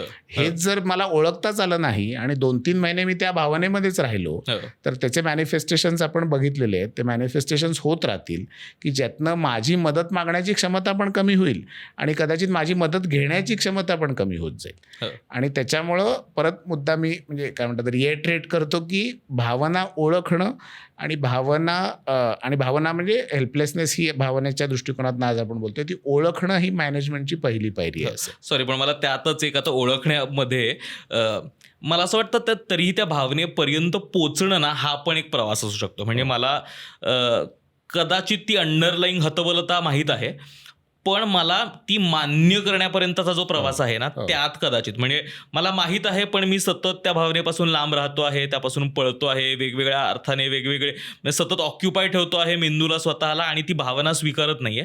तर तो मान्य तेव्हा मी ती एक्नॉलेज तेव्हा करील जेव्हा मी स्वतः मान्य करेल. तर तो मान्य करण्याचा प्रवास, तो पण त्याबद्दल थोडंसं आपण बोलू शकलो तर. अगदी अगदी. आणि कदाचित तीच दुसरी पायरी आहे. म्हणजे एकतर पहिली गोष्ट अवेअरनेस हा आहे आणि दुसरी गोष्ट हा ॲक्सेप्टन्स हा आहे. कारण शेवटी कुठल्याही भावनेतला किंवा कुठलाही बदल म्हणजे तुम्ही जर तुमच्यामध्ये स्वतःमध्ये जर एखादा पॉझिटिव्ह तुम्हाला चेंज करण्याचा असेल तर त्याच्यामध्ये ॲक्सेप्टन्स हा फार महत्त्वाचा गोष्ट आहे. कारण मी जर ॲक्सेप्टच केलं नाही की ही भावना माझ्यासाठी हानिकारक आहे किंवा या भावनेचा परिणाम माझ्यावर काय म्हणतात वाईट होतोय किंवा या भावनेमुळं दुसऱ्या लोकांना त्रास होतोय किंवा माझ्या स्वतःचं नुकसान होतं, हे जर ॲक्सेप्टन्स झालं नाही तर आपण ती बदलच करू शकणार नाही. त्यामुळं ॲक्सेप्टन्सचा जो प्रवास आहे तो फारच महत्त्वाचा आहे आणि तो कदाचित मला वाटते तो कदाचित फार की आहे जे आपण त्याच्या आधी बोललो की मदत घेण्याच्या विषयीचं. कारण जर मला ॲक्सेप्ट नसेल ना तर मी मदत घेणारच नाही. म्हणजे उदाहरणार्थ आपण जे बोललो की असह्य ते मी गेले 2 महिने असह्य फील करतोय, हेल्पलेस आहे म्हणून मी दारू प्यायला लागलो. मी मित्रांबरोबर जातो, दारू पितो, मग हळूहळू मी एकटा दारू प्यायला लागलो. आता या प्रवासामध्ये मला बेसिकली ॲक्सेप्टच नाही आहे की असह्यता ही माझी भावना आहे किंवा मला माहिती आहे मला असह्यता आहे म्हणून मी दारू पितोय, पण मी हे ॲक्सेप्टच करत नाही आहे. आणि मग जोपर्यंत मी हे ॲक्सेप्ट करणार नाही तोपर्यंत मी दारू सोडणार नाही किंवा दारूकडे एक म्हणजे व्यसन आहे किंवा दारू हे मला मदत करत नाही आहे या अनुषंगानं माझे विचारच चालू होणार नाही. किंवा याच कालावधीमध्ये जर समजा माझ्या मित्रानं किंवा माझ्या पत्नीनं मला सांगितलं की प्रॉब्लेम काहीतरी वेगळा आहे किंवा तू दारू जास्त पितोयस, काहीतरी वेगळं घडतंय, तू सांग काय घडतंय ते, तर ते कदाचित मला ॲक्सेप्ट नसल्यामुळे मी ते बोलून पण दाखवणार नाही. म्हणजे मगाशी जे आपण म्हणलं की मदत करायला कदाचित व्यक्ती तयार आहेत आपल्या भोवती, पण आपणच जर ॲक्सेप्ट केलेलं नसेल तर आपणच तयार नाही आहे ती मदत घेण्यासाठी. सो म्हणून ॲक्सेप्टन्स हा जो भाग आहे ना तो फार महत्त्वाचा भाग आहे असं. आणि मग थोडं जर फ्रॉइडियन लँग्वेजमध्ये बोलायचं झालं तर ॲक्सेप्टन्स हा नेहमी तुमच्या इगोशी काय म्हणतात थोडासा विरुद्ध असतो असं आहे. म्हणजे इन्व्हर्सली प्रोपोर्शनल असतो. सो थोडक्यात ज्या लोकांना हाय इगो ज्याला म्हणतात त्यांना ॲक्सेप्टन्स करणं फार अवघड असतं. ज्या लोकांचा इगो थोडासा लो लेवलला असतो तर त्यांना ॲक्सेप्टन्स करणं इझी असतं. किंवा टेक्निकल लँग्वेजमध्ये ज्याला नार्सिसिझम म्हणतात. सो जे लोक नार्सिसिझम या पर्सनॅलिटी कॅरेक्टरिस्टिकमध्ये असतात त्यांना ॲक्सेप्टन्स ही गोष्ट भरपूर अवघड असते. आणि सामाजिक अँगलनं जर आपण बघितलं तर आपण जे बघितलं की या पुरुषप्रधान संस्कृतीमध्ये परत पुरुषांना ॲक्सेप्ट करणं की ही भावना माझी निगेटिव्ह आहे हे भरपूर अवघड आहे असं. सो असे हे त्या ॲक्सेप्ट करण्याचे पण वेगवेगळे भाग आहेत असे. आणि मग त्या दृष्टिकोनातनं तो आपण बघितला पाहिजे. आणि परत मग म्हणजे जेंडरबद्दल बोलायचं झालं तर म्हणूनच आपण म्हणजे कॉमन जे हे आहे की स्त्रियांना भावना जास्त चांगल्या ओळखता येतात, स्त्रियांना भावना कदाचित जास्त ॲक्सेप्ट पण चांगल्या करता येतात. परत मी बायनरीजमध्ये बोलतोय पण हे का झालेलं आहे कारण आपण सामाजिक लेवललाच तसे रोल्स तयार केलेले आहेत ना. की तो जेंडर जो रोल आहे तो स्त्रियांना सगळ्या त्यांच्या रोलमध्ये शतकानुशतकं आपण भावनांशी निगडीत असणारेच रोलमध्ये त्यांना बांधून ठेवलेलं होतं. आणि म्हणून त्या भावनांमध्ये काय भावना त्या जास्त चांगल्या रीतीनं ओळखू शकतात. पण त्याचबरोबर पुरुष आपण दुसरीकडे बघितलं तर त्या भावना ओळखू शकतील कदाचित पण त्याच्याविषयी ॲक्सेप्टन्स ह्या कमी प्रमाणात करू शकतील. असा पण तो एक भाग आहे. आता आपण आता एक्सेप्टन्स आणि अवेअरनेसबद्दल बोललो तर हतबलता वाटल्यानंतर आणखीन काय पद्धतीनं त्याची पुढची पायरी असू शकेल म्हणजे काय केलं पाहिजे हतबल वाटल्यानंतर. सो आता वैयक्तिक लेवलला तर ना हतबलता वाटल्यावर मला वाटते पहिला जो आपण मुद्दा हेल्प या बाबतीत बोललेलो आहे तो मला असं वाटतं प्रत्येक व्यक्तीनं म्हणजे काय म्हणतात जे कोणी जाणून घेणार आहेत, ॲक्नॉलेज करणार आहेत, ॲक्सेप्ट करणार आहेत त्यांनी पहिली तर मला वाटतं मदत मागितली पाहिजे आणि मदत घेतली पाहिजे. आणि ती मदत खरं तर म्हणजे प्रोफेशनल लेवलकडे आपण पुढं येऊया कारण अनेक वेळेला अनेक प्रॉब्लेम्सचं सोल्युशन्स हे शेवटी तुमच्या आजूबाजूला असणाऱ्या व्यक्तींकडेच असतं. मग ते तुमच्या कुटुंबातल्या व्यक्तींकडे असेल, परत तुमच्या मित्रपरिवारात असेल किंवा तुम्ही जिथं काम करता तिथे एखादा व्यक्ती असेल, कदाचित तुमचा बॉस असेल की जो तेवढी त्याला एम्पथी आहे किंवा तो तुम्हाला जाणतो, तो तुम्हाला मदत करू शकेल. पण ही बेसिकली हा जो कनेक्टेडनेस ज्याला आपण म्हणू किंवा जी एक हे जे शेवटी हेल्प किंवा मदत ही सोपी गोष्ट कधी होऊ शकेल जर तुम्ही कनेक्टेड असाल तर. जर तुम्ही कनेक्टेडच नसाल, जर तुम्ही एक प्रकारे अलूफ आणि म्हणजे तुमच्या ह्याच्यात राहत असाल तर तुम्हाला मदत मागणं पण अवघड जाईल. त्यामुळे मी म्हणेन की पहिला जो हा ज्याला टेक्निकल परत लँग्वेजमध्ये इन्फॉर्मल केअर असं मी म्हणतो. सो ही जी इन्फॉर्मल केअर आहे ही अगदी महत्त्वाची आहे तुम्हाला या असहाय्यतेमधनं बाहेर पाडण्यासाठी. आणि मग त्याच्यासाठी काही फॉर्मलसुद्धा गोष्टी आहेत, म्हणजे इन्फॉर्मलच सगळं असं नाही आहे तसं नाही, कारण अनेक सोशल ग्रुप्स आहेत आज आणि ते त्याला बऱ्यापैकी काय म्हणतात एक प्रकारे मान्यता आहे. म्हणजे मग काय म्हणू, अगदी साध्या साध्या भाषेत भजनी मंडळापासनं ते स्वमदत करणारे ग्रुप आहेत, ते हास्य क्लबसारखे क्लब आहेत. असे अनेक सोशल ग्रुप्स आहेत की जिथं कदाचित या कारणासाठीच ते कनेक्टेड राहिलेले आहेत की जर कुणा व्यक्तीला त्या ग्रुपमधल्या असहाय्य वाटायला लागलं किंवा काही प्रॉब्लेम्स निर्माण झाले तर ॲज अ ग्रुप म्हणून त्या व्यक्तीला त्याची मदत होऊ शकेल. म्हणजे आणि मग ते वेगवेगळे अँगल आहेत. जसं एखादे सोसायटी, आता शहरीकरणात जर आपण सोसायट्यांचं एक्झाम्पल घेतलं तर सोसायट्यांमध्ये वेगवेगळे ग्रुप्स आहेत की म्हणून आपण जे मागाशी बोललो की कदाचित मदत मागण्याचे ना ॲव्हेन्यू इन्फॉर्मल लेवलला भरपूर आहेत असं मला नेहमी वाटतं. पण कदाचित ॲज अ माणूस म्हणून आपण या सामाजिक ज्या पद्धतीनं आपण हे ग्लोबलायझेशन, हे सगळं टेक्नॉलॉजी, हे सगळ्यात आपण कदाचित हे मदत मागण्याचं स्किल हरवत बसलो आहे का. आणि कदाचित झालेलं आहे तसं की आपण मदत मागणं हे आपल्याला फार ऑकवर्ड आणि फार कमीपणाचं लक्षण वाटतंय. सो म्हणून ही इन्फॉर्मल केअर ही तिसरी पायरी फार महत्त्वाची आहे. आणि जोपर्यंत आपण म्हणजे इन्फॉर्मल, परत हे टप्पे असेच आहेत की जर आपण बघतोय की पहिला टप्पा जो आहे तो अवेअरनेस आणि काय म्हणू ते नॉलेज त्याच्याबद्दल असण्याचा, मग दुसरा टप्पा ॲक्सेप्टन्सचा आहे, तिसरा टप्पा या इन्फॉर्मल केअर किंवा आपल्या सपोर्ट जे आपले कनेक्टेड जे आपले ग्रुप्स आहेत किंवा आपले जे नेटवर्क्स आहेत त्यातनं मिळणारी मदत आहे आणि त्यातनं सुटणारा प्रश्न आहे. आणि मग जर या 3 गोष्टी नाही झाल्या तर मात्र मग आपण शेवटी मग त्या प्रोफेशनल लेवलला आपल्याला मदतीसाठी जावं लागेल. आणि परत मग आपल्याला माहिती आहे की तिथं भरपूर बॅरियर्स आहेत असं, कारण ती प्रोफेशनल लेवल काही सगळ्यांना अवेलेबल नाही आहे इझिली. त्याच्याविषयी असलेला स्टिग्मा हा तर वेगळी गोष्ट आहे. अफोर्डेबिलिटी हा त्याचा अजून एक वेगळा मुद्दा आहे असं. सो परत ते म्हणून मुद्दा परत तोच आहे की पण आणि हे डेटा याच्यासाठी भरपूर इव्हिडन्स आहे. अगदी जागतिक आरोग्य संघटनेपासून ते सगळ्यांनी हा डेटा मानसिक स्वास्थ्यात सांगितलेला आहे की जवळजवळ 70 ते 80% प्रॉब्लेम्स या निगेटिव्ह भावनांविषयी जेव्हा आपण बोलतो आणि असहाय्यता जरी आपण म्हणू तरी 70 ते 80% प्रॉब्लेम खरं तर हे इंडिव्हिज्युअल लेवलला आणि इन्फॉर्मल केअर लेवललाच सुटू शकतात असं. आणि फक्त 20% प्रॉब्लेम्स हे खऱ्या अर्थाने प्रोफेशनलकडे जाण्याची खरं तर त्याची आयडियल हा ग्राफ असला पाहिजे. आणि आत्ता हा ग्राफ एक्झॅक्टली उलटा आहे असं की 20% लोक फक्त ही मदत घेताना दिसतात आणि 80% लोकांना मग शेवटी ते प्रोफेशनलकडे जाण्याची गरज लागते. बरोबर.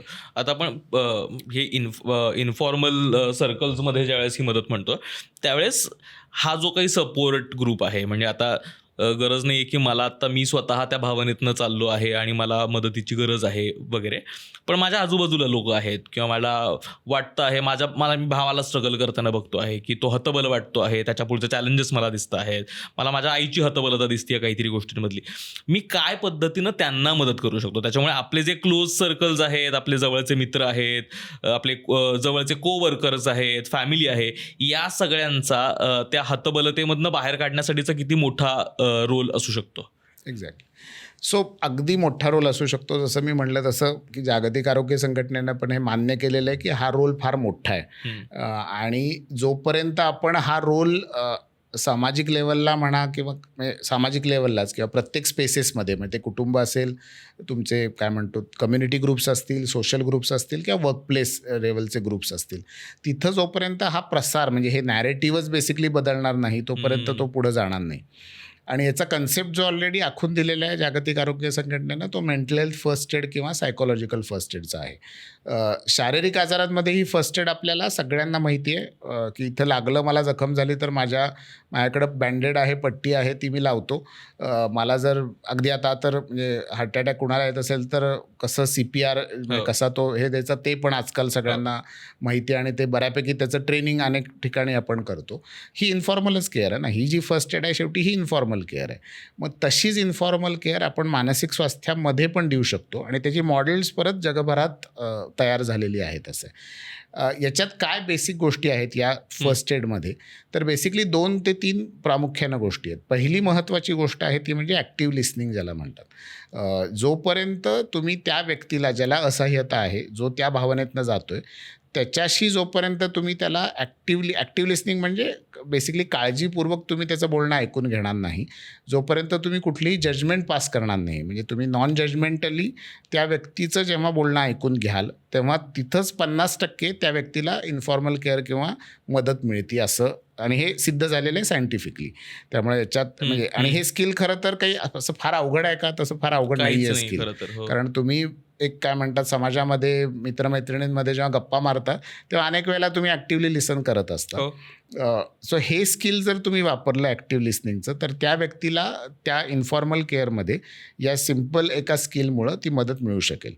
फक्त आता दुसरा याचा बाजू काय झालेली आहे की कदाचित परत ते आत्ताचं जे फास्ट पेस आयुष्य झालं आहे त्याच्यात किती लोकांना तेवढा वेळ आहे की ॲक्टिव्ह लिसनिंग करायचा, हा एक महत्त्वाचा प्रॉब्लेम ठरत चाललेला आहे. आणि किती लोक, हा एक भाग. दुसरा परत सामाजिक लेवलला मी बोलीन की एक समाज म्हणून आपण बऱ्यापैकी जजमेंटल आहोत.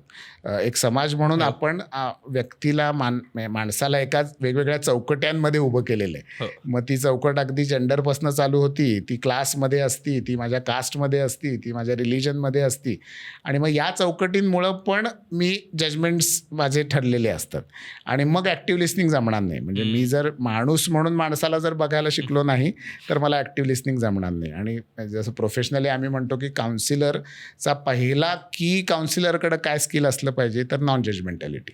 म्हणजे माझ्या पुढं, आणि डॉक्टरांचं पण तेच आहे, म्हणजे उद्या सर्जरीला आल्यावर हा व्यक्ती या जातीचा आहे का, या श्रीमंत आहे का गरीब आहे, हे जर तो डॉक्टर बघून ट्रीटमेंट करायला लागला तर तो प्रॉब्लेम आहे, तो म्हणजे तो इश्यू मोठा आहे असेल. त्यामुळं सो ही नॉन जजमेंटॅलिटी, ॲक्टिव्ह लिसनिंग आणि नॉन जजमेंटॅलिटी या 2 गोष्टी मला वाटते महत्त्वाच्या आहेत. तिसरं जे स्किल परत जे आहे आपल्याकडे ॲज अ ह्युमन बिईंग म्हणून आणि जे आलेलं आहे आपल्याला उपजत, ते इम्पथीचं स्किल आहे असेल.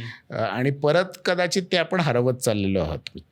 म्हणजे ती जी समानुभूती किंवा ती जी इम्पथीची भावना आहे ती कदाचित 50-60 वर्षापूर्वी, 100 वर्षापूर्वी आपण स्टोरीतनं आणि ह्याच्यातनं ऐकतो की ती भरपूर प्रमाणात होती. म्हणजे मग ते अगदी काय म्हणतात स्वातंत्र्य लढ्यामध्ये सगळी लोकं एकत्र येणं, भारताच्या स्वातंत्र्यासाठी लढणं, म्हणजे काही काही एक्झाम्पल, किंवा शिवाजी महाराजांच्या काळामध्ये एकत्र येऊन लोकांनी स्वराज्यासाठी लढा देणं, हे सगळं इम्पथी आहे. कारण इम्पथी आहे की मला त्या दुसऱ्या माणसाचं जी भावना आहे किंवा त्या दुसरा माणूस ज्या भावनेतनं जातोय हे मला कळतं आहे, आणि हे नुसतं मला कळत नाही आहे तर मला त्याला काही इम्पथी जर तुमच्याकडे असेल तरच तुम्ही मदत करू शकाल. आणि त्याच्या विरुद्ध शब्द आपण म्हटलं तसं अपाथी आहे. जर ती अपाथी असेल तर मला ती भावनाच त्या माणसाची कळणार नाही, मदत करणं तर दूरच राहिलं असं.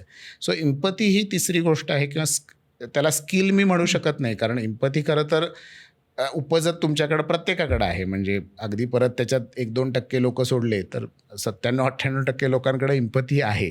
फक्त ती इम्पथी आपण किती ज्याला म्हणतात कल्टिवेट केली आहे किंवा किती नर्चर करतोय आपण, मग ती लहानपणापासून आपण जे बघतो ते, तर त्याच्यात मला वाटतं बहुतांशी हे इन्फॉर्मल केअरचं सगळं गणित दडलेलं आहे. आणि मग काही अंशीना थोडे टेक्निकल स्किल्स आहेत की आता फर्स्ट एडमध्ये ज्याला सायकोलॉजिकल फर्स्ट एड जे जागतिक आरोग्य संघटनेनं डिफाईन केलं आहे, तर त्याच्यात 2 प्रकारचे ज्याला कॉग्निटिव्ह बिहेवियरल थेरपी म्हणतात. कॉग्निटिव्ह बिहेवियरल थेरपीमधले 2 स्पेसिफिक टेक्निकल स्किल्स त्यांनी इन्क्लूड केलेले आहेत सायकोलॉजिकल फर्स्ट एडमध्ये. एक आहे त्याला म्हणतात बिहेवियरल ॲक्टिवेशन, आणि दुसरं स्किल आहे ते प्रॉब्लेम सॉल्विंगचं असं आहे. बिहेवियरल ॲक्टिवेशन साधं सिम्पल आहे की ज्या व्यक्तीला ती हतबलता आलेली आहे, हेल्पलेसनेस आहे, तर त्याला तुम्ही बिहेवियरली ॲक्टिवेट करण्याचा प्रयत्न करा. सो अगदी साधं उदाहरण म्हणजे समजा तुम्ही त्याचे मित्र असाल तर त्याला रोज सकाळी घेऊन चालायला जायला सुरुवात करा. त्याला मे बी मदत करा की मी तुला कामाच्या ठिकाणी ड्रॉप करतो, मी तुला घेऊन जातो, मी तुला सोडतो, मे बी 7 दिवस त्याच्याबरोबर हे करा. सो असे छोट्या छोट्या या गोष्टी आहेत, आणि याच्यात काही परत तुम्हाला सायकोलॉजिस्ट किंवा सायकॅट्रिस्ट होण्याची अजिबात आवश्यकता नाही असं. किंवा तुम्ही ॲक्टिवेशनचे दुसरे प्रकार म्हणजे समजा आता उदाहरणार्थ व्यसनाविषयी आपण बोललो, हतबलता आणि याच्याविषयी, तर तो जर दारू पित असेल तर त्यावेळेला काहीतरी त्याची रिप्लेसमेंट पॉझिटिव्ह आहे ना करा, किंवा त्यावेळेला त्याला खेळायला कुठंतरी घेऊन जावा किंवा फिरायला घेऊन जावा परत. सो हे जे ॲक्टिवेशन आहे, आणि ह्याचा परत इव्हिडन्स आहे सायंटिफिक की या ॲक्टिवेशनमुळं हेल्पलेसनेस जाण्याचा परिणाम, आणि इतकं एव्हिडन्स आहे की तो 2-3 आठवड्यात जाऊ शकतो. म्हणजे फार त्याच्यासाठी काही तुम्हाला थांबण्याची पण गरज नाही असं. परत आता हे जेव्हा मी 2-3 आठवड्यात म्हणतो तेव्हा तो लवकर आयडेंटिफाय झालेला आहे आणि तुम्ही लवकर त्याच्यावर उपाय करा. कारणही त्या पद्धतीचे आहेत, या अनुषंगाने मी बोलतोय. पण हा 2-3 आठवड्यात जाऊ शकतो जर आपण वेळीच त्या बिहेवियरल ॲक्टिव्हेशनची मदत घेतली तर. आणि प्रॉब्लेम सॉल्व्हिंग हे जे टेक्निक आहे ते थोडंसं वैचारिक लेवलला आहे बेसिकली, की जे आपण सुरुवातीला बोललो की असहाय्यतेमुळे येणारी एक आत्मविश्वासाची कमतरता, त्याच्यामुळं माझ्या फिजिओलॉजिकली माझ्या निर्णय क्षमतेवर होणारा परिणाम असतो, की ज्याच्यामुळं मला प्रॉब्लेमचं सोल्युशनच शोधता येत नसतं. म्हणजे मी कुठंतरी कळतच नसतं की मला हे याच्यात बेनिफिट चांगलं आहे का, याच्यात माझं नुकसान आहे, हेच मला कळत नसतं असं आहे. आणि अनेक उदाहरणं आहेत, फायनान्शियल असतील, रिलेशनशिप असतील, अशा ठिकाणी या असहाय्यतेमधनं येणारी जी निर्णय क्षमतेची कमतरता आहे, यातनं अनेक चुकीचे निर्णय घेतले जातात. फायनान्शियली तर हे आपण कॉमन बघतो, म्हणजे इट्स अ व्हेरी कॉमन असं, की त्या असहाय्यतेतनं मग मी अजून इन्व्हेस्टमेंट करत राहतो, अजून लॉसेस सहन करतो आणि मग त्यातनं मी अजून असहाय्य होत राहतो. सो हे कॉमन आहे. आता इथं परत प्रॉब्लेम सॉल्व्हिंग हे टेक्निक इतकं सोपं आहे की तुम्हाला जर ही असहाय्यता नसेल किंवा तुम्ही त्या मानसिक अस्वस्थता किंवा अवस्थेतनं जात नसाल, as a normal human being आपल्याकडं प्रॉब्लेम सॉल्व्हिंग हे स्किल आहेच. कारण आपण ते वापरतोय, आपण रोज वापरतोय. म्हणजे आज जर मी हा रस्ता जर मला काय म्हणतात जाम दिसला, तर मी लगेच दुसऱ्या गुगल मॅप लावून दुसऱ्या रस्त्याने जातो, हा प्रॉब्लेम सॉल्व्ह करतोय मी. किंवा त्याच्या पुढे जाऊन जर मला कामाच्या ठिकाणी काही प्रॉब्लेम्स येत असतील तर त्याच्यासाठी मी काहीतरी सोल्युशन शोधतोय. आणि ते सोल्युशन शोधताना मी हा विचार करतोच आहे की त्याचं कॉस्ट किती आणि त्याचे बेनिफिट किती आहेत, म्हणजे त्याचा फायदा किती आणि त्याचा तोटा किती. सो परत स्किल सिम्पल आहे, पण ते योग्य वेळी जर या फर्स्ट एडच्या माध्यमातून म्हणजे या इन्फॉर्मल केअरमध्ये जर वापरलं गेलं तर कदाचित त्या व्यक्तीला त्याचा परत इव्हिडन्स आहे की 2-3 आठवड्यात तो मदत होऊ शकते आणि त्या असहाय्यतेमधनं तो व्यक्ती बाहेर पडू शकतो. क्लासिकली फायनान्शियल प्रॉब्लेम्समुळे येणारी असहाय्यता ही क्लासिकल त्याचं एक्झाम्पल आहे. किंवा वर्क रिलेटेड म्हणजे एम्प्लॉयमेंट रिलेटेड येणारी असहाय्यता, इथं प्रॉब्लेम सॉल्व्हिंगचे स्किल्स इतके लागू चांगल्या पद्धतीनं पडतात की त्यातनं तुम्ही बाहेर पडू शकता. रिलेशनशिप प्रॉब्लेम्स मध्ये सुद्धा काही अनुषंगानं म्हणजे अनेक वेळेला रिलेशनशिप प्रॉब्लेममध्ये बहुतांशी व्यक्ती असहाय्य फील करतात कारण ते डिसिजनच करू शकत नसतात की हे रिलेशनशिप माझ्यासाठी चांगलं आहे का याच्यामुळं माझं नुकसान होतंय. आणि त्या असहाय्यतेमुळे ते निर्णयच घेऊ शकत नसतात की मी यातनं बाहेर पडलं पाहिजे का नाही. पण तेच जर त्याच्या मैत्रिणीने किंवा मित्रानं त्याला दाखवून दिलं की याच्यातनं बाहेर पडण्याचे ॲडव्हान्टेजेस काय आहेत आणि यामध्ये राहण्याचे डिसॲडव्हान्टेजेस काय आहेत, तर आणि त्या व्यक्तीला जर सपोर्ट दिला ते डिसिजन घेण्यासाठीचा, तर कदाचित त्याची असहाय्यता जाऊ शकेल असं. बरोबर. सो ही जी फर्स्ट एडची कन्सेप्ट आहे ना, ती म्हणजे आता परत एकच शेवटचा मुद्दा सांगतो की ही इतकी महत्त्वाची आहे. आणि जे शारीरिक फर्स्ट एड विषयी आपण बोलतो तर तसं खरं तर सरकारी माध्यमातनं आणि प्रत्येक ठिकाणी म्हणजे मग प्रत्येक तुम्ही शाळा, कॉलेजेस, तुमच्या सोसायटी असतील, तुम्ही गाव भागात म्हणजे खेडेगावात राहत असाल तर तिथले तुमचा सामाजिक काही वेगवेगळे घटक असतील, सगळ्या ठिकाणी ही राबवली गेलीच पाहिजे असं. आणि ही जोपर्यंत राबवली जाणार नाही ना तोपर्यंत मानसिक हा जो काही मानसिक अस्वास्थ्याचा एक ज्याला भस्मासूरच आहे तो, कारण ते आकडे जे आहेत ते फार मोठ्या प्रमाणावर आहेत. मग ते आत्महत्येचे आकडे तुम्ही बघा किंवा मानसिक आजाराचे आकडे बघा, तर तोपर्यंत ते कमी होणारच नाहीत असं. आणि शेवटचा मुद्दा की शेवटी मानसिक स्वास्थ्य याविषयी बोलताना फक्त मानसिक आजार या व्याख्येतनं नाही बघितलं पाहिजे. कारण शेवटी आणि हा जो विषय तुमचा आहे आजचा की निगेटिव्ह भावना, शेवटी निगेटिव्ह भावना कमी तुम्हाला का करायच्या आहेत, कारण तो जो बॅलन्स आहे की माझ्या मनामध्ये पॉझिटिव्ह भावना जास्त वाढल्या पाहिजेत. आणि मी एक व्यक्ती नसून तर तो समाजाचं प्रतिबिंब आहे ना. म्हणजे उद्या जर समाजाची जर पॉझिटिव्ह भावना वाढत गेली तर समाज म्हणूनच आपण आनंदी राहणार आहे. तर समाज म्हणून जर आपण आनंदी राहिलो तर मला शेवटी वैयक्तिक आनंद वेगळा शोधण्याची गरज राहणार नाही आहे कदाचित. सो हे समजणं फार गरजेचं आहे असं. आणि म्हणून मग हा जो फर्स्ट एडचा भाग आहे किंवा हा जो इन्फॉर्मल केअरचा भाग आहे तो मला वाटते अगदी महत्त्वाचा आहे. मग त्याला तुम्ही असहाय्यता हे आपण बोलतोय पण कुठल्याही निगेटिव्ह भावनेच्या दृष्टिकोनात. हो नाही, मला हा अत्यंत महत्त्वाचा विषय वाटतो की म्हणजे सायकोलॉजिकल फर्स्ट एड ची कॉन्सेप्टच इतकी फॅसिनेटिंग वाटते. कारण आपण नाहीतर अदरवाईज ना समोरची व्यक्ती भावना व्यक्त करते त्यावेळेस काय करायचं ना हेच शिकलेलो नाही आहोत. म्हणजे माझ्या मित्राला वाईट वाटतं आहे, नाही काही नाही रे ठीक आहे. म्हणजे मुलांमध्ये तर खास करून पुरुषांमध्ये हा खूप मोठा प्रॉब्लेम वाटतो मला की समोरची व्यक्ती व्यक्त होते आहे, मित्र समोर ढसाढसा रडायला लागला तर काय करायचं हे कळत नाही. Correct. त्याच्याशी काय पद्धतीनं बोलायचं, त्याच्या पाठीवर हात ठेवायचा की नाही ठेवायचा, इतक्या वेगवेगळ्या जेंडर स्टिरिओटाईप्समध्ये बांधून ठेवलंय ना की हो. त्याच्या पुढे जाऊन आपण खरं तर त्या भावना आणि हे सगळं लांबच राहतं. आपण फक्त ते स्टिरिओटाईप्स जखडून राहिलेलं. त्याच्यामुळे फर्स्ट एडची आयडिया मला अत्यंत महत्त्वाची वाटते. त्याच्या पुढे जाऊन ज्यावेळेस आपण आत्ता हेल्पलेसनेसबद्दल बोललो त्या आपण 2-3दा सेल्फ इमेज, सेल्फ वर्थ याबद्दल बोललो होतो. मला ऑलमोस्ट शेवटचा प्रश्न आहे हा, पण तुमचं हेल्पलेसनेस असणं किंवा तुम्ही हतबल असणं आणि तुमची सेल्फ इमेज, स्वतःबद्दलची प्रतिमा, स्वतःबद्दल काय वाटतं आहे, या सगळ्याचा कितपत जवळनं संबंध आहे. म्हणजे तुमची स्वतःबद्दलची प्रतिमा जर चांगली असेल तर तुम्हाला ती हतबलता कमी येते का, किंवा त्यातनं लवकर बाहेर पडता येतं का, आणि जर तसं असेल तर ती स्वतःबद्दलची प्रतिमा कशी आपल्याला चांगली करता येऊ शकेल? अगदी. सो पहिलं तर पूर्ण सहमत आहे की शेवटी हे इमोशन्स जर आपण बघितले तर हे थोडक्यात काउंटरिंग किंवा एकमेकांचे अपोजिट इमोशन्स आहेत किंवा सोल्युशन्स आहेत. सो माझा जर आत्मविश्वास आणि माझी स्वप्रतिमा जर चांगली असेल, आणि ती चांगली कधी असेल परत हे आधी आपण बोलूया, पण ही जर चांगली असेल तर नक्की माझी असह्यता मला कमी जाणवणार आहे. आणि हे मी म्हणेन जरी काही एक्सटर्नल फॅक्टर्स माझ्या विरुद्ध असतील तरीही. म्हणजे माझ्याकडं जर आत्मविश्वासाचा अभाव नसेल, माझा आत्मविश्वास फार चांगला असेल, माझी स्वप्रतिमा फार चांगली असेल, तर मला कदाचित पॉझिटिव्ह विचार येऊ शकतो की जरी माझ्या आर्थिक विवंचनेतनं मी चाललो आहे तरी मला विचार असू शकतो की मी यातनं सोल्युशन काढू शकेन. म्हणजे तो जो परत हेल्प आणि होप या दोन ज्या भावना आहेत, ती होप कधी जनरेट होईल जर माझ्याकडं आत्मविश्वास असेल आणि जर माझी स्वप्रतिमा चांगली असेल. बरोबर. पण त्याच्या आधी एक जाणून घेतलं पाहिजे की स्वप्रतिमा आणि आत्मविश्वास हे परत बहुतांशी तुमच्या नर्चरिंगवर अवलंबून आहे आणि बहुतांशी तुमच्या वातावरणावर अवलंबून आहे, आणि परत हे जे सगळे सामाजिक मुद्दे जे आपण मांडले त्याच्यावर ते अवलंबून आहे. म्हणजे आता जर तुम्ही काय म्हणतात अनाथच जन्माला आलेला असाल फॉर एक्झाम्पल, तर मग तुमचा आत्मविश्वास वाढवणं किंवा वाढणं ही फार रेअर गोष्ट आहे, कारण ऑलरेडी तुम्हाला एक बॅरियर तुमच्या आयुष्यात निर्माण झालं आहे की तिथं तुम्हाला कुटुंबच नाही आहे असं. आणि मी ही उदाहरणं का देतो आहे मुद्दामून, कारण हे सत्य आहे, म्हणजे हे सामाजिक सत्य आहे की ह्या जे बॅरियर्स आहेत आणि याच्यामुळंच आकडे जे मानसिक आजाराचे आहेत, आत्महत्येचे आहेत, यातले बहुतांशी याचे कारणीभूत आहेत. म्हणून मी ही उदाहरणं देतो आहे. गरिबी हे तसंच दुसरं कारण आहे. जेंडरचं आपण जसं बोललो तसं ती जी स्त्री आहे, एका स्त्रीला होणारी जी असहाय्यता आहे, किंवा स्टेप बॅक करून आपण जर आत्मविश्वासाचाच जर विषय घेतला तर पुरुषांमध्ये आढळणारा आत्मविश्वास समाजामध्ये मी बोलतोय वैयक्तिक लेवलला नाही, आणि त्याच अनुषंगानं स्त्रियांमध्ये आढळणारा आत्मविश्वास याच्यात कितीतरी तफावत आहे असं. आणि जर आपण जेंडर हा आता बायनरी न करता आता आपण माहिती आहे की आपण सगळ्या क्युअरनेसमधनं आपण तो बघतो, LGBTQIA मधनं, तर त्या मार्जिनलाइज ज्या कम्युनिटीज आहेत त्यातनं येणारा म्हणजे त्यांना कसा आत्मविश्वास येणार आहे बेसिकली, की जर हा आत्मविश्वास क्रिएट करण्याची स्पेस तुम्ही तिथं दिलेली नाही आहेत तर. सो म्हणून मी म्हटलं तसं की आत्मविश्वास आणि स्वप्रतिमा या नर्चरिंग एन्व्हायरमेंट तुमचं काय आहे याच्यावर बहुतांशी अवलंबून आहेत.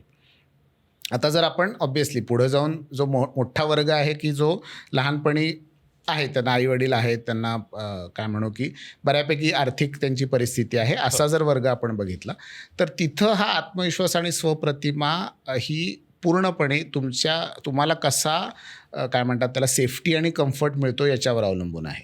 म्हणजे तुमचे पालक किंवा तुमचे जे कुटुंबीय आहेत आणि पर्टिक्युलरली पालक हे तुमच्याशी कसा संवाद साधतात, ते कसे तुमची स्वप्रतिमा वाढवण्यासाठी मदत करतात याच्यावरती पूर्णपणे स्वप्रतिमा पुढच्या आयुष्यात तुमची अवलंबून आहे. आणि हे त्याचे बेस आहे. म्हणून मी हे सांगतो की हा बेस जर तुमचा चांगला नसेल तर मग तुम्ही असं म्हणू शकत नाही की एखाद्या 40व्या व्यक्तीला, की जो फॉर एक्झाम्पल एक्स्ट्रीम केसमध्ये समजा त्या व्यक्तीला अगदी यंग असताना त्या व्यक्तीला काहीतरी अब्यूज झालेला आहे, फिजिकल असेल, इमोशनल असेल, सेक्शुअल असेल, तर त्या व्यक्तीला ती आत्मविश्वास आणि ती स्वप्रतिमा वाढवणं भरपूर कठीण जाणार आहे असं. आणि मग ती हतबलता त्याला डील करणं पण अवघड जाणार आहे असं. सो हा एक त्याचा पूर्ण पर्स्पेक्टिव्ह आपल्याला समजणं गरजेचं आहे, कारण शेवटी मदत तुम्ही कशी प्रोव्हाइड करताय हे त्या व्यक्तीच्या पार्श्वभूमीवर अवलंबून आहे. म्हणून मी ही गोष्ट सांगतोय. पण आता कशी वाढवता येईल आपल्याला आत्मविश्वास आणि स्वप्रतिमा, तर त्याचे बऱ्याच मला वाटते गोष्टी आहेत असे की एकतर पहिली महत्त्वाची गोष्ट आहे ती म्हणजे एकतर कुठंतरी जेव्हा आपण एक आपली पार्श्वभूमी घेऊन आलेलो असतो, पण त्या पार्श्वभूमीतनं आपण काही ना काहीतरी स्ट्रगल करून आपण काहीतरी व्हॅल्यू आपली क्रिएट केलेली असती. मग ती तुम्ही कॉन्क्रीटली तुम्ही पैशाच्या दृष्टिकोनातनं व्हॅल्यू बघा, बरोबर. किंवा तुम्ही कामाचं तुमच्या पोझिशनच्या दृष्टिकोनातनं व्हॅल्यू बघा, किंवा तुम्ही 10 तुमचे मित्रपरिवार आहेत त्यातनं ती व्हॅल्यू बघा, किंवा कुटुंबातल्या 4 व्यक्ती तुम्हाला एका ह्यानं बघतायत, किंवा सोसायटीमध्ये मला एक प्रकारे बघितलं जाते. सो ही तुमची एक्सटर्नल व्हॅल्यू असणारी तुमची जे इंडिकेटर्स आहेत त्यातनं तुमची इमेज वाढवणं फार गरजेचं असतं, कारण तो तुम्हाला इव्हिडन्स आहे ना, तो पुरावा आहे की आज जर मी काय म्हणतात एक एक्स अमाऊंट मिळवतो की ज्यातनं माझं स्वतःचा आर्थिक खर्च मी चालवतो, तर हे मला इंडिकेटर आहे की माझी इमेज कमी असण्याचं काही कारण नाही आहे, कारण माझी व्हॅल्यू तेवढी, हे कॉन्क्रीट एक्झाम्पल्स मी सांगतो पण ते महत्त्वाचं. किंवा उद्या माझं एक रिलेशनशिप आहे की जिथं मला सपोर्ट आहे, त्या रिलेशनशिपमध्ये मी जेन्युअनली त्या नात्यामध्ये मी काय म्हणतात बंधित आहे किंवा मी बांधला गेलेलो आहे आणि त्या नात्यामधनं मला आनंद मिळतोय, ही माझी व्हॅल्यू आहे ना, ही माझी स्वप्रतिमा वाढवणारी ही गोष्ट आहे. किंवा उद्या मी समजा काय एखादी अचिव्हमेंट केली किंवा एखादी कॉम्पिटिशन जिंकली म्हणा, किंवा असं, किंवा एखादी परीक्षा मी हे झालो, तर ह्या सगळ्या स्वप्रतिमा वाढवणाऱ्या गोष्टी आहेत, या एक्सटर्नल गोष्टी आहेत आणि हे एक्सटर्नल फॅक्टर्स आहेत. पण हे महत्त्वाचे आहेत, कारण शेवटी तुम्ही फक्त असं म्हणू शकत नाही की हो मी कॉन्फिडंट आहे आणि माझी सेल्फ इमेज फार चांगली पाहिजे, हे नुसतं म्हणून तुमची सेल्फ इमेज वाढणार नाही आहे असं.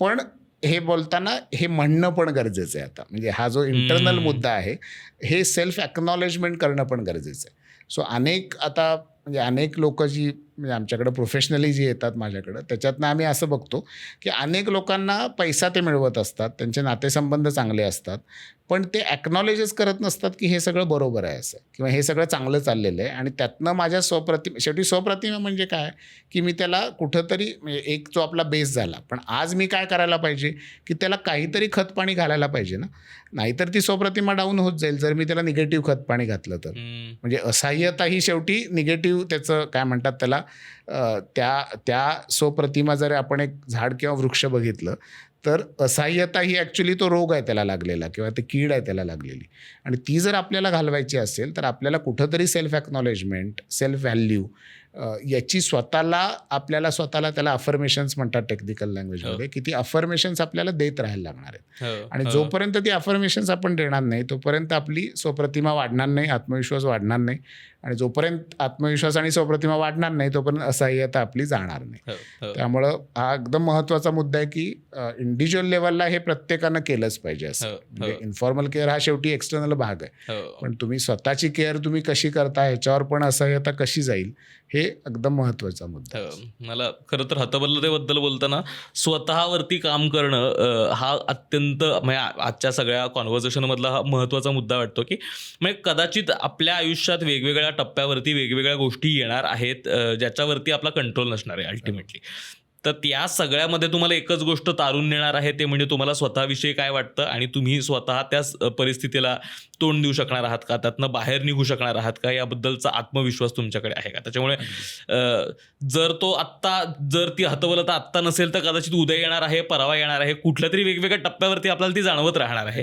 त्यासाठी स्वतःला त्यासाठी इक्विप करणं, तयार करणं, स्वतःची स्वप्रतिमा चांगली करणं मला यावरचा खूप चांगला उपाय वाटतो. खूप खूप आभार तुमचे. अत्यंत सोप्या पद्धतीनं, खरं तर खूप क्लिष्ट आणि खूप मोठा आवाका असलेला विषय आहे, ही भावना आहे ती समजावून सांगायला मदत केलीत.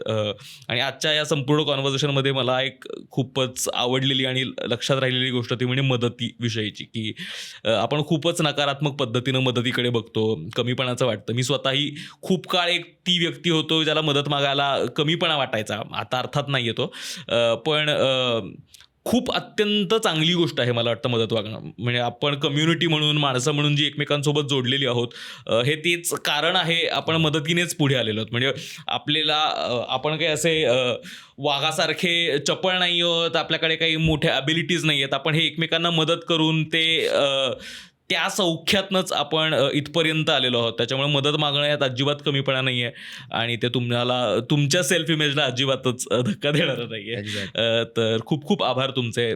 तुम्हाला भावनेचा क्रॅश कोर्सचा हा आजचा एपिसोड कसा वाटला नक्की कळवा. तुम्हाला काय वाटतंय हेल्पलेसनेसबद्दल, हतबलतेबद्दल, हेही कमेंट्समध्ये सांगा.